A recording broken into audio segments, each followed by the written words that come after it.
Hi there, fourth graders. Do you want a chance to earn some extra spending money? Yeah, that's what I thought so. Well, to do that, all you have to do is enter yourself into a Pioneer Museum essay contest. Want to know more about it? Well, let me tell you. How do you earn some big buckaroos? It's easy. First of all, you just choose an item from one of these following slides. Now, these slides are pictures that come from our local Pioneer Museum. Because we can't take you on a field trip, we might as well bring the field trip to you. So, you're going to look at these slides, you can choose one of them, and you're going to choose one of these items that has information on it. I mean, real facts. You take those real facts and you're going to write your own historical fiction short story about that item. Oh man, I just can't wait. I know you're going to include a beginning, you're going to include a middle, and you're going to include an end to your story so we know exactly what happened with this item. Please, type up your story in the end because we don't want to pass around any paper and make each other sick. So type up your story. Once you've typed it into your Word document, you can then email it to your teacher. And if you don't know how to do that, your teacher's there to support you. So go ahead and ask them about that. And then, boom! Man, you could be a winner just like that. So let me give you some more tips. So first of all, we're going to look at the things you want in your writing. Like you need to name your item that you selected and you're going to describe it and you're going to tell us all about where your item came from. What does it look like? Now, you could choose to be that item.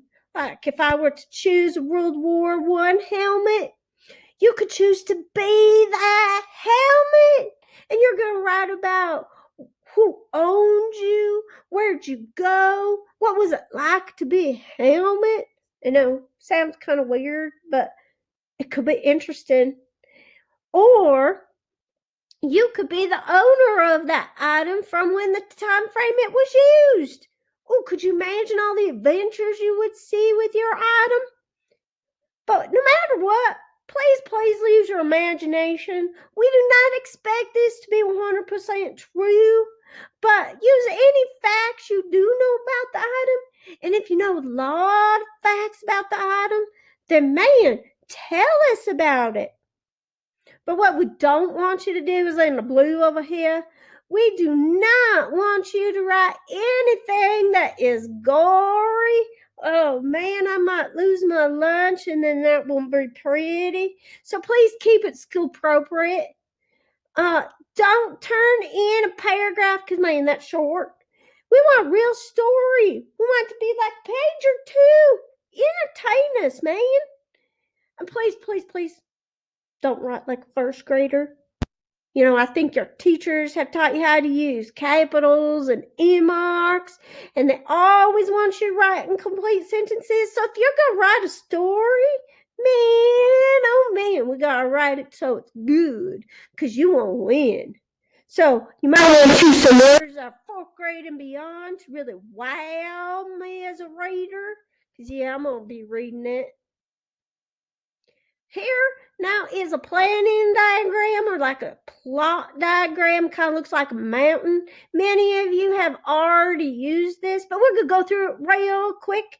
So off to the side over here on the bottom, you're going to start your story with the beginning, I hope. Got to start somewhere. So you're going to include some characters and your item, whether that item's going to talk or not, I don't know. That's up to you because it's your story. And then you're going to have a setting, you know, the actual time of when that item was used. If it doesn't tell you, then I guess you can make it up. But most of them I'm going to show you do tell you. And then you're going to have some kind of problem. Of course, every story has to have a problem. Like what happens to that item? Okay? And then in the middle, you're going to have some rising action to your story where that problem just builds and snowballs out of control. And then poof, up at the top by the star, your problem goes totally out of control. And then what? Well, after it goes out of control, then we have to solve solve that problem, and that becomes your following action. How does that problem get resolved with your item? And then by the end, your problem is resolved, and everybody lives happily ever after. Well, we hope. And then here are some of your items you could choose. So this is one of them. This is about Charlie B. Irwin. You can tell in the middle there's some information about him. And then there's his overall breeches on the side. And then you can see a picture of him wearing, well, maybe not quite them same breeches, but he's riding a horse, that poor horse, because I think it says in there that Charlie was like 500 pounds. Holy cow. All right, so moving on. This is one you could choose, but you don't have to choose this one.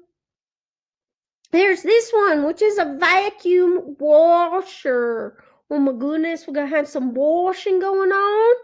Whew.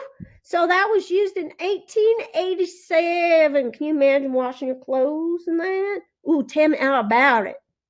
Next one is language of the fans.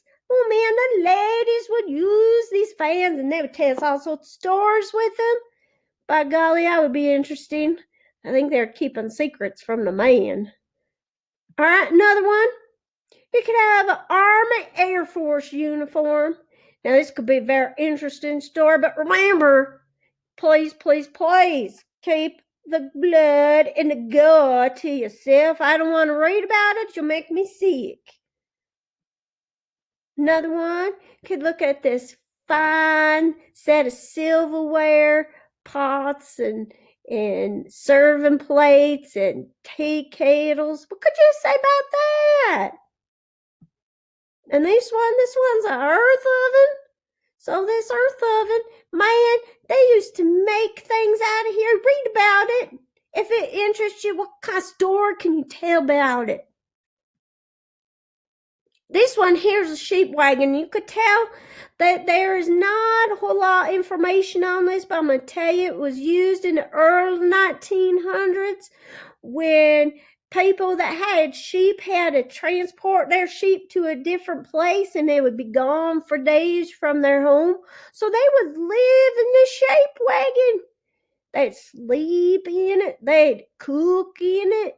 Man, and it didn't matter if it was snowy or sunshiny out, they were living in this small sheep wagon. So it's kind of like an old-time camper.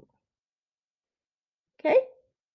The next one here, this one is a teepee, a replica, not the real thing, but a replica made, and they used it in this awesome movie called Dances with Wolves. Whoa, if you haven't seen it, go see it. It was made in 1990. Good movie. Stars Kevin Costner.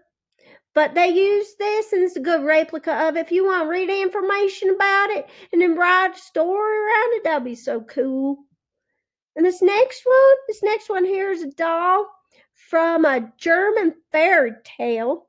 So you could read this information and tell us all about it. Maybe you'll even talk about the story inside there. I don't know. Sounds pretty interesting. Has some interesting fingernails going on. This one here is violin. Violin and music were very popular a long time ago. So read about this information. If it intrigues you, you could tell us an awesome musical story. That'd be sweet. This one here totally cracks me up because this is your first time, we call it like curling iron. And you can take a look at the picture. That looks kind of funny. I don't know if I could handle doing my hair like that, but some women went to great lengths to get their hair done. And this one here is a National Cash Register. It was used in 1909. Now, I know computers today, they make me nervous. But this one, I don't know. This one looks like it's a workout. Have to spin the thing, push the buttons. I don't know.